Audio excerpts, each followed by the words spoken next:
Deep within the dense woods of Hollow Creek stood an old mansion, abandoned, broken, and whispered about in fear. Locals called it the Weeping House because every stormy night, the faint sound of crying could be heard drifting from its upper windows. For decades, no one dared to go near. They said the house belonged to the Carter family, who mysteriously vanished in 1953. Some believed they moved away overnight. Others swore they were still there, trapped in a room that time itself forgot. In 2019, a group of paranormal investigators decided to uncover the truth. Among them was Rachel Moore, a young documentarian obsessed with real hauntings. She had filmed countless ghost stories, but something about Hollow Creek drew her in like a magnet. Locals warned her not to go inside, claiming even the police refused to step near it after sunset. But Rachel didn't believe in curses until she found the house's diary. Inside the dusty living room, beneath broken glass and decaying wood, she discovered a leather-bound journal belonging to Margaret Carter, the matriarch of the family. The last entry was dated the night they disappeared. "It won't stop crying. I can hear it even now, the room. It wants us all." From that moment, everything changed. Rachel began hearing whispers, seeing shadows that moved against the light, and feeling cold hands brush her shoulders when she was alone. What she didn't know was that once you entered the weeping room, you could never truly leave. Rachel Moore first heard about Hollow Creek Manor during a paranormal podcast she hosted. A local caller named Henry claimed he used to deliver mail to the Carter family before they vanished. He said the house still received letters addressed to them, each sealed but never opened. The chilling part was his final comment before the line went dead. "If you go there, don't listen to the crying." 2 weeks later, Rachel and her small team, Tom, the cameraman, and Elise, the sound technician, drove to Hollow Creek to film their next documentary. The air grew colder as they entered the forest, and their GPS began to glitch, repeating the same distorted word: "Stop, stop, stop." When they arrived, the mansion loomed before them, swallowed by vines and rot. Its windows reflected nothing, and a faint dripping echoed from somewhere unseen. Rachel felt a strange pull toward the upper floors, as if something unseen was guiding her. They set up cameras in the main hall, where a massive portrait of Margaret Carter still hung. The woman's painted eyes seemed to follow them, her expression filled with sorrow or perhaps warning. As night fell, the crew began hearing faint sobbing from upstairs. Elise tried to ignore it, insisting it was just wind through broken glass. But Tom caught something on his night vision camera, an outline of a woman standing behind Rachel. Her head tilted unnaturally, her mouth open in silent grief. Rachel froze as she felt warm tears drip onto her shoulder. Yet when she turned, there was no one there, just the creaking stairs leading up to the locked weeping room. The sound of crying grew louder as midnight approached. Rachel couldn't sleep. Every minute, the sobs seemed to move closer, now just above her room. Determined to uncover the source, she grabbed her flashlight and motioned for Tom to follow. The air felt heavy, and each step up the staircase seemed to drag them deeper into something alive and watching. The upper floor was worse than they imagined. The wallpaper was shredded, and long dark stains trailed along the floorboards. They followed the cries until they reached a large wooden door. Its brass plate read, "The Weeping Room." Rachel twisted the handle, but it didn't budge. Then from the other side, something knocked back. Elise, hearing the noise, joined them, recorder in hand. "Ask a question," she whispered. Rachel steadied her breath. "Who's in there?" she asked, a pause. Then from beyond the door, a trembling woman's voice answered, "Help me find my child." The sound of sobbing turned into violent banging. Tom kicked the door open and the crying stopped. Inside, the room was eerily preserved. A dusty cradle in the corner, toys scattered on the rug, and a rocking chair moving by itself. A faint lullaby began to play from an old music box, its lid slowly lifting on its own. Elise gasped as she spotted fresh footprints in the dust, small, childlike, leading to the window. Rachel moved closer, her flashlight flickering. The window was nailed shut, yet from outside, a tiny handprint pressed against the glass from the other side. Rachel whispered, "What happened to them?" Tom checked his camera screen, only to find a face staring back at him through the reflection. The team barely spoke after what they'd seen. Elise replayed the voice recorder again and again. Each time, the woman's faint whisper grew clearer. "Find my child," it repeated, followed by a low sob and what sounded like small footsteps echoing behind it. Determined to document proof, they set up motion sensors along the hall outside the weeping room. Rachel left her camera running, while Tom placed an EMF meter near the old portraits lining the corridor. The air was colder here, unnaturally cold. Their breath misted as if they'd stepped into a freezer. Suddenly, one of the motion sensors beeped, then another. Red lights flashed in sequence. Something was moving toward them down the hallway. Elise raised her flashlight. Nothing. The beam illuminated only the dusty floor and the peeling wallpaper. But when Rachel looked through her camera viewfinder, she froze. A small silhouette stood at the end of the corridor. A child no older than 6 with tangled hair and pale skin. It swayed slightly as if trying to walk, then vanished when the flashlight reached it. The motion sensors stopped. Silence filled the space, broken only by the creak of the old floorboards. Tom ran toward the spot. The air felt heavy, pressing against his chest. He crouched down, examining tiny wet footprints that trailed into the wall itself. Elise whispered, trembling, "It went through the wall." Then the cry returned, faint at first, then louder, echoing through the hallway. But this time there was laughter mixed with it. Childlike, playful, cruel. Rachel felt something cold clutch her wrist. She dropped the camera, the lens cracking. But through the broken viewfinder, she saw it again. The same child, smiling, right beside her. After the encounter in the hallway, Rachel refused to continue. But Elise, shaken yet resolute, convinced the team to stay one more night. She was certain the apparition, the child, was tied to something deeper within the house. Reviewing the cracked footage frame by frame, she noticed something chilling. Behind the child's figure, there was a door that didn't exist on the house's blueprint. By morning, they scoured the hallway, measuring each wall. And then, behind a rotted wardrobe that hadn't been moved in decades, they found it. A hidden door. No handle, no hinges, just a faint outline in the wood, sealed shut by years of neglect. Tom pressed his ear against it and jerked back instantly. "There's something moving in there," he whispered. They pried at the seams until the brittle wood splintered apart, revealing a narrow passage. A damp smell of decay rolled out, the kind that stuck to your throat. Inside was a small room, almost perfectly square. The walls were covered in faint chalk drawings. Stick figures, suns, crude faces, all drawn by a child's hand. But one thing stood out among them. A black circle etched repeatedly into the wall, darker than the rest, as if the child had tried to draw it over and over again. In the center of the room sat a single wooden chair.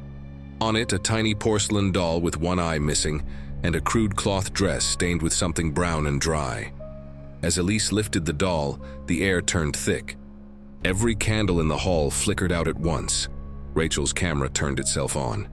Through the lens, the black circle on the wall began to move, expanding, rippling like water, as if something on the other side had finally noticed them. Elise placed the porcelain doll gently on the table, while Rachel filmed from a cautious distance. The air in the hidden room had turned unbearably cold, their breaths visible even though the rest of the house was warm. The doll's single eye gleamed faintly, reflecting the flashlight beam in a way that felt intentional. Tom frowned. "It's just old junk," he muttered, reaching out to turn it over. But before his fingers could touch it, the doll's head tilted, slowly like a living thing, and a faint whisper slithered through the silence. "Play." With me, everyone froze. Elise's heart pounded. She looked down at her recorder. It wasn't even turned on. The voice hadn't come from the device. It had come from the doll. The whispering grew louder, more insistent. "Play with me." Then the chalk drawings on the wall began to tremble, faint streaks of dust falling like ash. The black circle pulsed again, once, twice, as if beating to the rhythm of the doll's voice. Panicking, Rachel grabbed her camera and ran out of the room, screaming for Elise to leave it. But Elise stood frozen. Her eyes were locked on the doll's hand. It was pointing toward the doorway, toward the rest of the house. Tom pulled her away, slamming the hidden door shut behind them. But even in the main hall, the whisper followed, faint, echoing through the corridors. That night, as they reviewed the footage, the doll's voice could still be heard beneath their panicked breathing. "Don't leave me alone again." And then on the video, the doll's head turned toward the camera. It smiled. That night, Elise could barely sleep. Every time she closed her eyes, she heard the same whisper from the doll, soft, childlike, and unending. The sound didn't seem to come from the house. It came from inside her mind.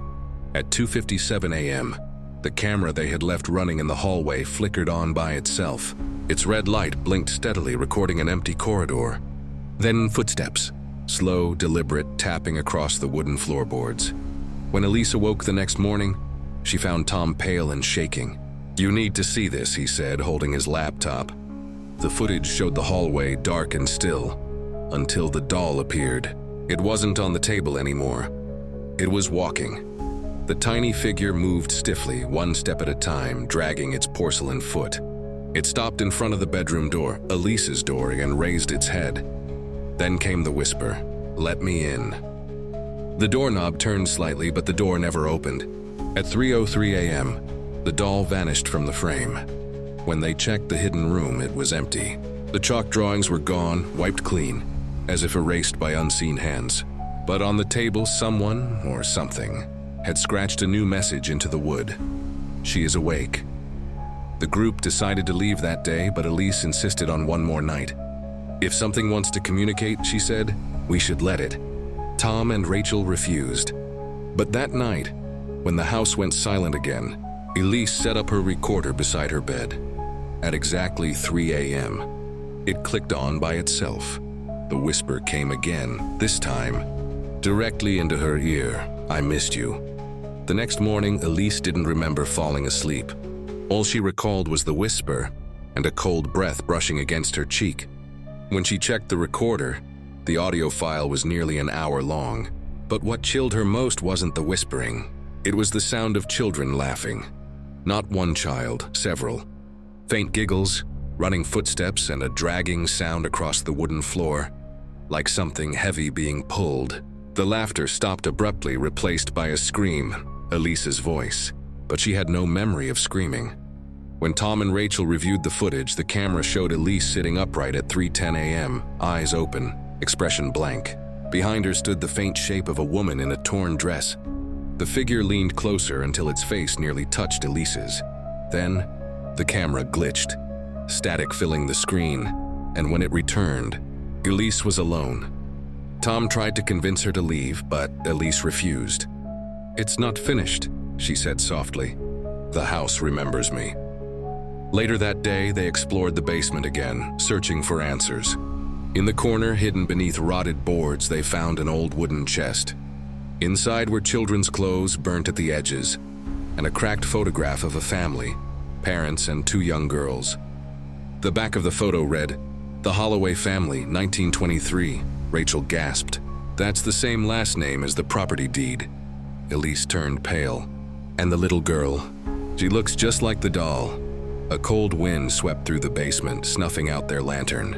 In the sudden darkness, the faint laughter returned, now echoing all around them. Then, a small voice whispered from the shadows, "Don't wake, Mother."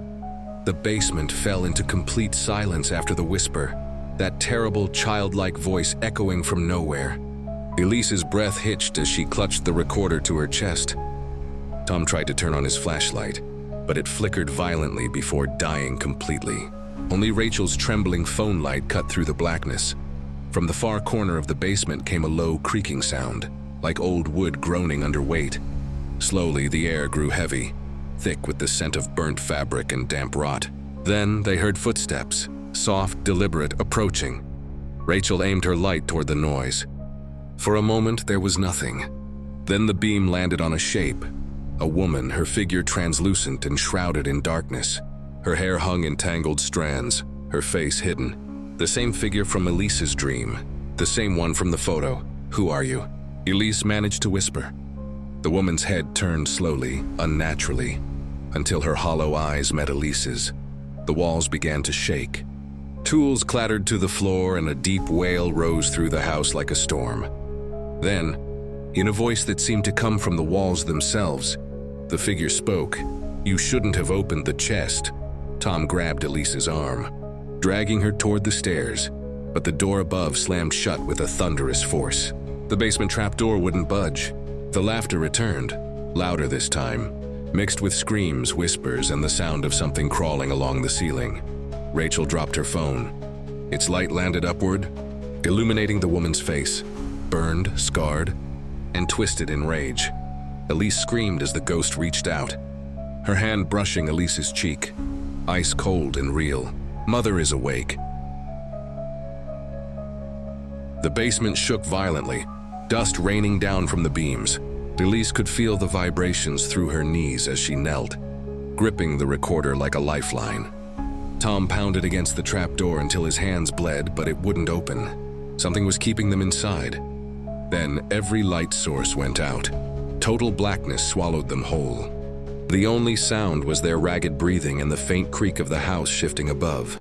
"Elise, something's moving," Rachel whispered. A faint scraping echoed along the concrete floor. The smell of burning wood filled the air again. Elise's eyes darted toward the sound. She saw movement in the darkness, like the silhouette of something crawling on all fours. It was too fast, too silent. Tom swung a crowbar blindly, hitting the wall. Suddenly, a loud shriek ripped through the room, high, distorted, inhuman. The basement window shattered and cold air flooded in. The ghostly woman, the mother, appeared again, but now she was different. Her eyes glowed a dull red, her mouth twisted into something between a scream and a grin. "Leave my children," she hissed, her voice layered with countless others. Elise, trembling, turned on her recorder and shouted, "We don't mean harm. We want to help you." But the ghost only laughed, a sound that made the air vibrate. The symbols on the floor began to glow, forming a circle of red light. Rachel fell to her knees, clutching her head, screaming that she could hear the children crying. Then the walls began to bleed. Thick, dark liquid oozed from cracks, dripping across the symbols. The sound of tiny footsteps echoed around them. Elise realized with terror, they weren't alone in the basement anymore. Elise could barely stand. The glowing symbols pulsed like a heartbeat, and the crying of unseen children grew louder. Tom pulled Rachel toward the broken window, desperate to escape, but a blast of freezing air threw them backward. The ghostly woman, the mother, floated inches above the ground, her tattered dress twisting like smoke. "You took them from me," she wailed. "You woke them up." Elise fumbled with her recorder, pressing play. The tape from earlier, the strange hum they'd captured, filled the room. But as the sound echoed, the ghost shrieked in pain. The walls trembled. Elise realized the sound wasn't just a noise. It was a binding ritual, something that could seal the spirit again. "Keep it playing," Elise yelled. Rachel crawled to the device, shielding it from the wind. The symbols flared bright white now, forcing the ghost to recoil. Her skin began to crack and peel away like ashes. But then the children's voices changed. Their cries turned to screams. "Don't stop it!" Elise shouted again.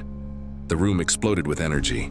Windows burst, wood splintered, and the ghost lunged forward one final time.